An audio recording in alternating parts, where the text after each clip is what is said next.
G'day, I'm Kama. And I'm Blowy. It's a Kama and Blowy Show. Blowy.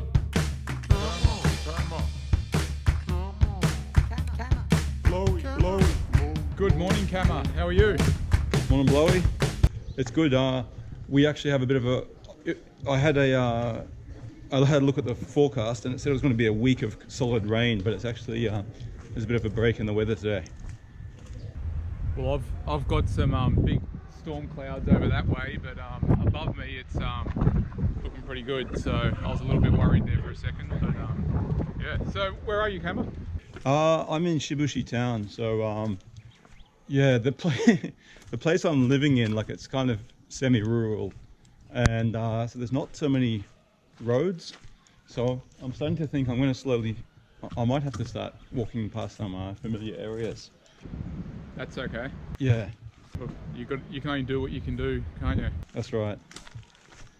Well, do you want to ask me where I am? Where are you, Blowy? I'm in Endeavour Hills. I've drove out here. It's quite a fair drive. It's a couple of hours from my house. Wow. And the reason I've come here is because it's got the most amazing brand new skate park that I've ever seen. So I'll give you guys a look. Now, Kama can't see it at the moment. He'll have to look later, but I'll be editing this one, so I'll see it soon enough. that's right. So there you go. Look at that. It's got massive bowls, and then even the way they've designed it's beautiful red concrete. They've got a kind of a street section on here with some banks, some rails, and they've just even the gardening that they've done around it. It's got some nice like cherry blossom tree things that they've that they're doing, and only the top of them, like, they've got no branches, only at the very top. So it's quite interesting. So there you go. Look, I'm going to skate this a bit later. Banging for a skate here, but let's go for a walk. And Kama, I'll let you introduce the topic of this conversation. Just before that though, I'm just going past a quintessentially Japanese bridge, so I just thought I'd show you that. Yeah, please. It's and I just want to show you, like, normally the last time I was down at this river, like, there was kind of like a stream in the middle, but now it's pretty much wall to wall water, and it's murky. It's normally really crystal clear. Yeah, but anyway, that's today. Yeah, so today I wanted to, like, last week we talked about my foray into journalism, and we didn't really get to finish it, but that's fine. But I wanted to talk about your career today. So what's your job at the moment? Well, it's at the moment I'm kind of multi-faceted designer, I guess you'd call me. So I do graphic design, web design, and video, multimedia type of stuff. But and I also do social media and stuff like that. So it's kind of quite a mix, a lot of digital stuff. But basically, if someone asks me what my job is, I just tell them some days I'll tell them I'm a web designer, some days I'll tell them I'm a graphic designer. Sure. Okay. I've got another quintessentially Japanese bridge that I'm going across now, covered in moss, made of stone. And this is a really nice little spot actually. It's slippery underfoot though. I'm not sure if you can see them, but there's some pretty big koi fish, big goldfish on the bottom of this pond. I think it's spring fed. You can see how clean it is. See the little fishy down there? Can you dip the GoPro into the water, or don't really want to? The thing is, it's just a little, see there's some ropes here, so I can't really get that close to the water, but yeah, that would be a great shot with a GoPro in the water. But this is a really nice little spot here. There's like ferns hanging off the rocks, and there's a cave with a little shrine and everything here. It's I'm just about to go down a slippery slide. Oh yeah? It's like you ready? That was fun. It was a full stainless steel one. They don't make those in Queensland because you burn yourself. Look at these rails sticking out of the ground here. Mate, this is a playground. Well, I'm in a bit of a playground, a cultural playground as well. cultural / natural playground. I'm just now a bit of a pan. You really have to be here to get a sense of what it's like, but it's super green. There's beautiful water. There's moss and green growth over the steps and lichen, and unfortunately they've cut off all these places though. You used to be able to walk up all these stairs. Oh look, there's a little cool, look at the crab here. It's a pretty incredible place. Like when you see this in the edit, I think you'll be pretty impressed. As I think you will too, Kama. Okay.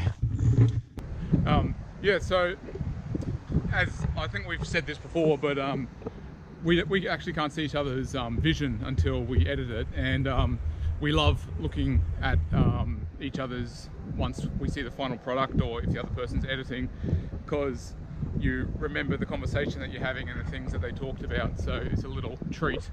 Absolutely.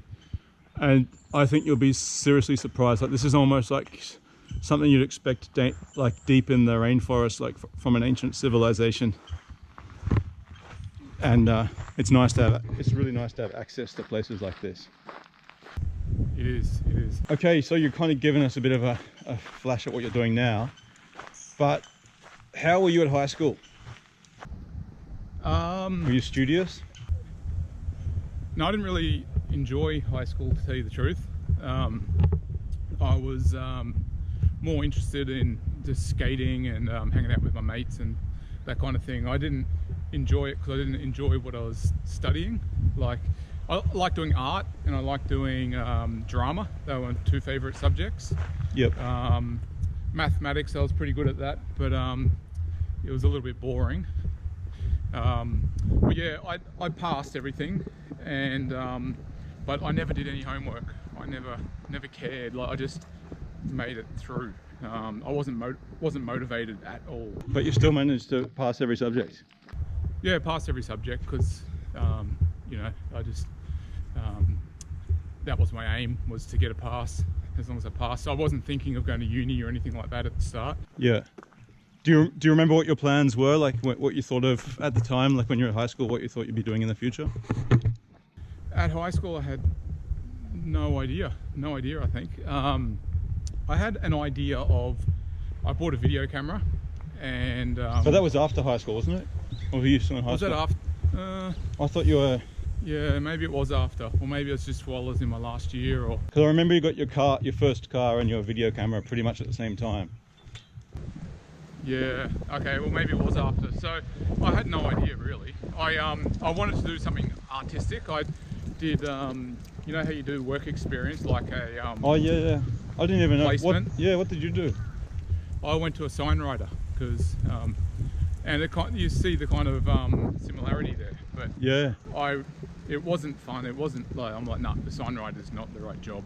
Yeah. It's not that much of a creative job. It's more about just getting the signs up and applying them to the stickers to the decals on the cars, whatever. That's right, yeah. And look, nowadays I think they do a bit of graphic design and stuff like that, but yeah, it was more about just putting up signs, and there was a lot of hand brush, which was pretty cool, but you have to be pretty good at that and a lot of practice. So did you get any meaningful tasks at the time? No. Okay. I'll say it as it was. No. You know, at the time I thought my work experience choice, well, my first choice was to go to the in Queen Street Mall. It was one of the first places that I saw that had like a decent there's the 10 o'clock chimes going. No, it's 9. That's a school bell. Anyway, in Queen Street Mall in the middle of Brisbane, they had one of the first like CCTV systems, like with a number of connected cameras that were monitored. Yeah. And so I thought I'd love to just go into wherever, there must be a room somewhere where people are controlling these cameras and taking notes and following people. And I said, I want to go there. And so my guidance counselor said, yeah, I'll try, but I don't like your chances, basically. And so, but I was like, yeah. And she goes, sorry, no, there's security concerns. They can't let you kind of in. I was like, damn it. What about second choice? She probably didn't even find it. She's like, how am I supposed to find this place? No, she was really nice, so I think she would have, she probably would have tried, but yeah, I think she would have told me if she wasn't going to. Anyway, Yeah. so my second choice was to go to the skate shop. And I thought, yeah, that'd be cool because, you know, I love rollerblading and I'll be able to just like, they'll say, hey Dave, we've got the new skates in, would you like to check them out and do a kind of review? And you get to keep them after. yeah, you get to keep them, and oh, we've got all these old wheels that have been used a few times, but we can't sell them, so you should probably just take them home. And we'll sponsor you as well.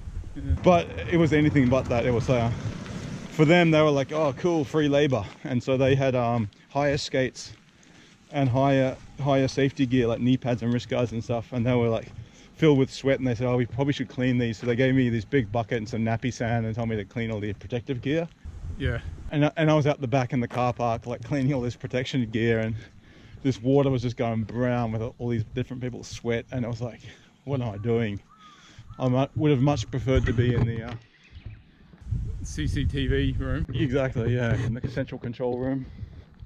But you've got no idea. That's the whole point of the work experience, isn't it? You've got no idea what you want to do at that. Oh, I mean, I didn't, but I met other people who did. And hang on, someone's trying to I've lost call me. Blowy for a second here. What's happening? I've got to call him back. There, Kama? Joe, can you hear me? Yeah, I lost you for a sec there. Someone was trying to call me. Yeah. Oh, someone was trying to call you. Okay. Yeah. Yeah. Okay, so anyway, that was high school. Oh, this is a nice little mysterious looking little laneway. See, it's oh, I love being here. I don't get bored here at all. It's there's so much cool stuff to see. Anyway, so what happened after school? Like, did you apply for any university courses?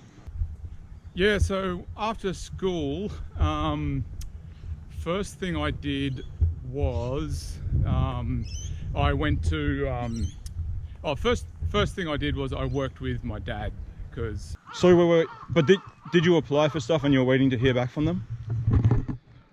No. no, I didn't know what I wanted to do. I had no interest in anything, and so I just thought, look, I've got to work. I'll work for Dad for now. He's offered me a job. So he was a painter, a house painter, and Not landscapes. He preferred to paint like houses, did he? that's right, Kama. Yeah, he likes painting houses on canvas. Yeah, so I did that for a while, and it wasn't the best job. It wasn't for me, and I ended up breaking my leg. Yeah, I broke my leg skating. Well, not skating. I was actually, after I finished skating, I was walking to the toilet and I had Masua thongs on, and I slipped off a gutter, and it Was that up at the Sunshine Coast? up at the sunny coast. Yeah. So anyway, I stopped working for Dad then, and while I was waiting, I'm like, oh, maybe I should study, go to TAFE or something like that. So I found a course. I was looking through all these courses and I'm like, oh, this looks fun. It's film and television. So I enrolled in that. That was a 1-year course, and over at South Bank TAFE and Morningside actually, and I went there and did that for a year, and I enjoyed it. It was a good course. I really got into making videos then, and that's kind of where all this video stuff matured. Like before that, we played around a lot with it. Yep. But this is where I kind of went, oh, hang on, this could be part of my career, is doing video stuff. So, but the course at the end of it started getting really, really loose and not very structured. And it started off really good. It had a really good curriculum and really, really organized, and yep, everything was going good. And then it just, the second half of the year, everything was just kind of, a bit slow, and they didn't really care too much. So I remember you making a video there. It was some kind of humorous video that you made, because I remember one shot of you like walking down some stairs at the back of an old Queenslander. I think it was someone's house over there. Do you remember that? Yeah, we I used to go stay with my college mates. They had this big old Queenslander, and we used to make student films there. I can't remember what the film was about. Oh no, actually, I can't remember exactly what it was about, but yeah, it was kind of along the lines with most of my films, where a dummy ends up dying or something like that. But we ended up making those. One sec, Blowy. Let me interrupt. Yeah. You know how I normally take pictures? I say, hey, I found some shiitake mushroom stacks in the forest. Well, today I found a little stall that sells shiitake with a little money box, like an honor system box, but they've sold out. It's just under an overpass. You gonna buy some? Blowy's got another call, I think. No, you got another call, Blowy? Can you hear me? No, mate. I think it's just the reception. Ah, okay. Yeah. I'm in a nature reserve now, where they've got black cockatoos and stuff like that. Okay, so when you're at this TAFE course, TAFE is kind of like a community college in Australia. Was that something that you expected would lead straight to a job? No, I wasn't really even thinking that far ahead. I just kind of didn't want to work. I kind of thought I wanted to just kind of study, because everyone else was studying. I'm like, oh, I should probably study as well. It seems easier than working. Yeah, so I did that, and then once I finished that, I had to do something else, and I'm like, oh, maybe I should study something else. And I was thinking, all right, this one now I probably have to think about a job. So I went and did an electronics course where I studied electronics. Oh, was that with Swami? Yeah, with Swami. That was at TAFE again as well. And that was... What TAFE was that at? That was at Bracken Ridge. No, Bracken Ridge, yeah. Okay. North Point TAFE. So you've now gone to 2 different colleges. That's right. Yeah, so I finished that, and they offered me a job over at Mount Gravatt, Brisbane, Strathfield, is installing car stereos. Yep. And I did work experience, and for like 20 weeks worth work experience, and I'm like, nah, there's no way I want to do this for a job. It's the worst job ever. Yeah. Like breaking your back, going on the dash, cutting your fingers. Like, nah.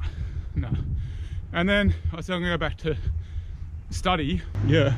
And I went to TAFE again. I studied graphic design and web design over at I remember this was just on the north side of the Brisbane River. I remember. Yeah, just so. Because sometimes you would be driving there, and I would go there with you, and then I'd take a bus from there into uni. Oh, okay, that's right. Yeah, I remember that. Yeah, and then I studied graphic design there, and I'm like, wow, this is so much fun.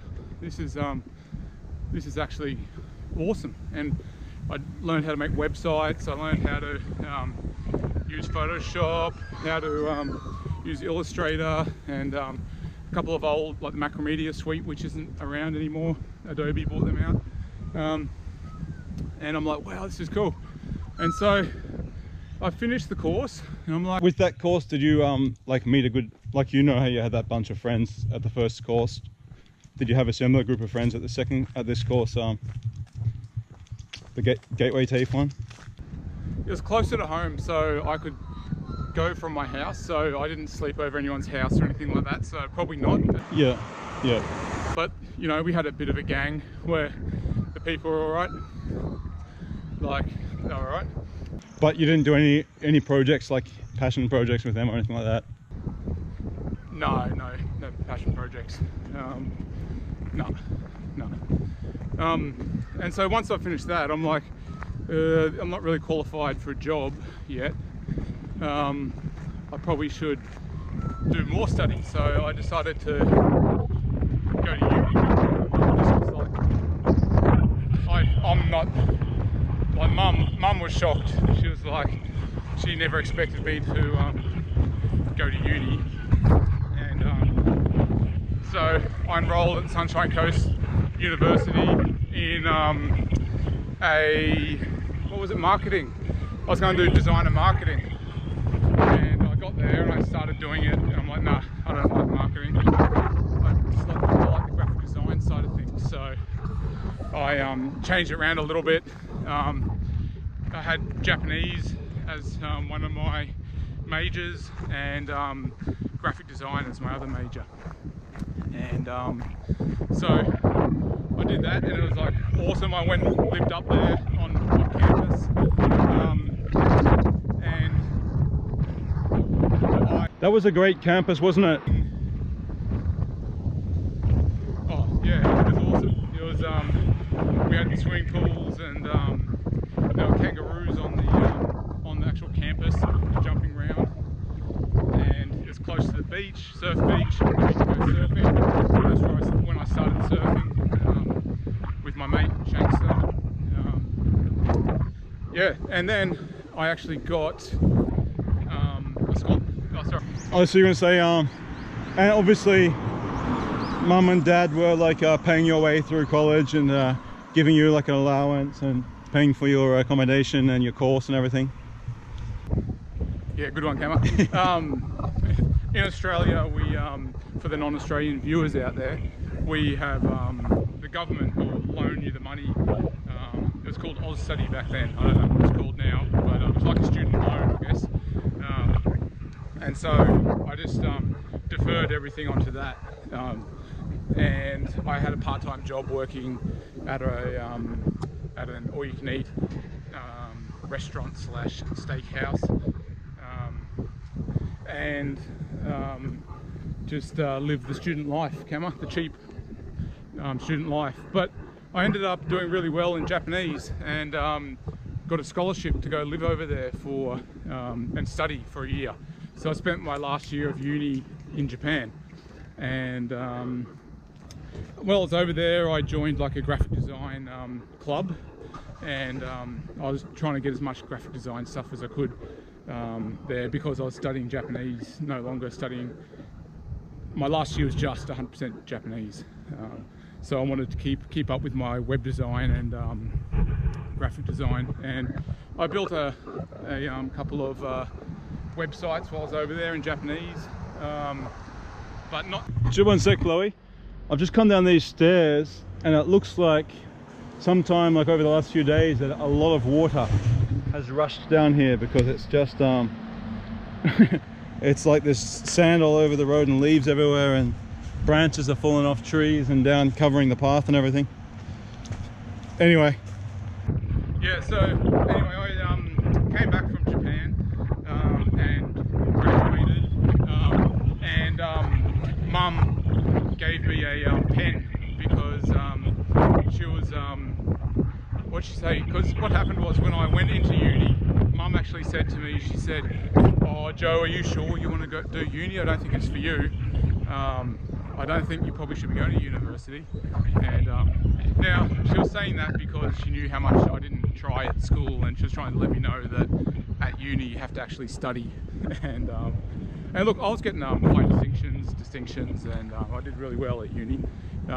That's because I cared about it, and it was actually what I wanted to do. So that's the big difference. Like, that's like, if you're doing something that you're actually passionate about, you're gonna exceed. And if you know, it's a lot easier to try hard when you like it.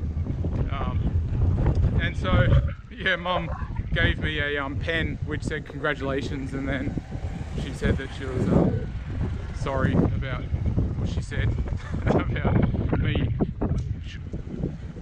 rethinking my choice if I want to go to uni or not.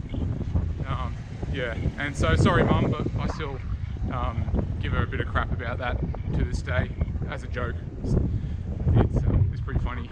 But so came back from Japan, and then I said, all right, finished my degree. I tried to look for some work on the Sunshine Coast, because I'd fallen in love with the place and I wanted to live there. And there was just no work for graphic designers anywhere. So I'm like, damn, what am I going to do? And it's like, I want to go back to Japan, and I want to do graphic design over there. I'm like, all right, what's my pathway to do that? And so I knew I could get a visa for a working holiday visa over there.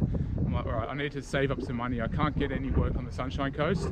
I know if I move to Brisbane, I could probably get a graphic design job there, but I'm not ready to start a full-time job just, that's because then I know that it'll be hard to break out and go to Japan after that. So I ended up finding a job on Hamilton Island, and it was good because I was going to be a porter over there, and just lifting bags, taking people's bags from the airport and putting them in their hotel. But after I'd been there for about a couple of weeks, they found out. Well, I did a bit of networking, because that's what you got to do. It's all about networking, Kama. That's what my dad taught me. At the coffee shop, he used to like networking. He'd call us on his mobile phone while he's at the coffee shop in Japan. Yeah. But they found out I could speak Japanese, so I got a job at the aviation there as a Japanese guest liaison, and that's another story for another day. But basically, I worked there, saved up enough money to go back to Japan. And I went to Japan, and I got lots of little jobs over there. Like, it was more things for like non-profit organizations. I got some work at the expo. They had the World Expo there. I did some DVD design. I designed a like a animation that was up on the walls in the pavilions, and some logo work and pamphlets, and just basically getting myself a portfolio together, because that's what you need. You need just something that when you go for the job interview, you've got something to show them that's not just stuff from uni, because people don't care about stuff from uni. Because when you're at uni, you can work on the thing for 2 months for the job. In real life, you have to do it in an afternoon. So they want real life experience. That's what they care about. And so I got lots and lots of work doing that. I never got any full-time work though, but I was on a working holiday, so I couldn't really. So Were you open to working full time at that point? no, I didn't really want to tell you the truth. I just wanted to enjoy my trip in Japan, and I was still enjoying like the student life, and it was a good decision, because once you go into your full-time work, that's it, you're locked in. Not necessarily blowy. Not necessarily, but that's what I thought, and pretty much what's happened to me anyway. But it's a choice, Kama. I get that. You could have a new format of living if you choose to. So anyway, I got back to Australia, and I was looking for work. I was living in Brisbane, and I was working in a coffee shop then with my sister. Oh, you're working at Jamie's, were you? Yeah, the new one over at. Oh yeah, on the south side. Sophie's. Yep. Yeah, south side, and West Endish, and so I worked there, and I was just trying to network with people, because I knew some of the customers worked at design agencies, and just trying to hit people up for jobs, and just kept applying and applying. So Jamie's was basically just to keep some cash in. That's right. Yeah, just so I wasn't using up all my savings. But yeah, I didn't want to work too many hours, because I was still really wanting to do this graphic design thing. So I just kept looking, applying for jobs. I started screen printing my own t-shirts. I bought all this screen printing gear and started trying to make up my own t-shirt company, and just trying to do things as much as I could. Just keep cracking at it. And then one day I got a phone call from a friend who I used to go to uni with, and her name was Erin, and she said, "Oh, Joe, are you still looking for a job?" And I'm like, "Yeah." She goes, "Oh, one of our staff here," because she was working at a design agency, is taking 2 weeks leave, stress leave. So we just need someone to fill in for 2 weeks. I'm like, "Yeah, cool, awesome." And I knew, yeah, this is my opportunity, because just so I get in an agency, get that 2 weeks, it's going to be awesome. So I went down there, did an interview. They said, "Yep, cool, start tomorrow." And you quit Jamie's job? No, I was still doing that on weekends. Yeah, okay. Yeah, I thought, look, I'll keep doing that on weekends, just because it's only going to be 2 weeks. But then the girl that was on stress leave just never came back to work. Yeah. And I'm like, wow. And they go, Joe, we've liked what you've done so far. Would you like to stay for a permanent position? I'm like, would I? And so I was like, yeah, for sure. And so I stayed, and it was a print-based job at the start. We were doing a lot of advertisements for newspapers back then. Like the newspaper game was like right in its prime. So like we're doing the big papers, big ads on the front page and stuff like that. So it was pretty glamorous at the time, because when you first start as a graphic designer, you want to get your stuff published as like in big publications as much as possible. Get exposure is what you're after when you first start. At the start, were you like trying to track down all these things once they went out in print and cut them out and keep a copy? Yeah, for sure. Yeah. Every time I'd buy the newspaper, if my ad was in there, I'd cut it out and keep it. Yeah, it was really cool to see when I got my first ad on the it was on the back page of the Sunday Mail. I was like, wow. You made it. Yeah. And I remembered everything, every little bit of that design, and how I did it. It was a it was a spot red. You're allowed to have one colour, so red plus black. So it was a bit cheaper than going full colour. So that's what a lot of the car adverts were like. And so I guess you're rolling in the dough now. Yeah. So, mate, I was look, I didn't really care about the wage at that time. It was more about the job. It was a very low paid job, but you know, I was very happy for it, because I stayed there for like 8 years on a very low wage, and it was awesome. It was good. I ended up starting doing web design for them, because there wasn't a web designer, so I put my hand up and said, yeah, I can do web design. And then I became the what was it, the creative, the digital creative director or something like that, where I was in charge of all that digital stuff. So yeah, because I really wanted to get into the web design side of things, because I could see that the newspapers were starting to lose popularity. The web was starting to take over, and also I was doing TV commercials. That was another cool thing that I did there. So that was cool when I got my first commercial on television, and like they were pretty bad car commercials, but I made a few good ones in there as well. But they would just do them, get them out quick, and just make sure that they get to all the right specifications, and it was good fun. Nice. Okay, well, we can maybe look closer at what you've been doing in a future episode, but that's good for all those people who are wondering what Kama and Blowy do to earn a crust. There you go. Yeah, when we're not doing this podcast. Okay, well, thanks for joining us today. I'm going to punch the camera. I think Blowy will too. I'm going to punch too. Over and out. We're out.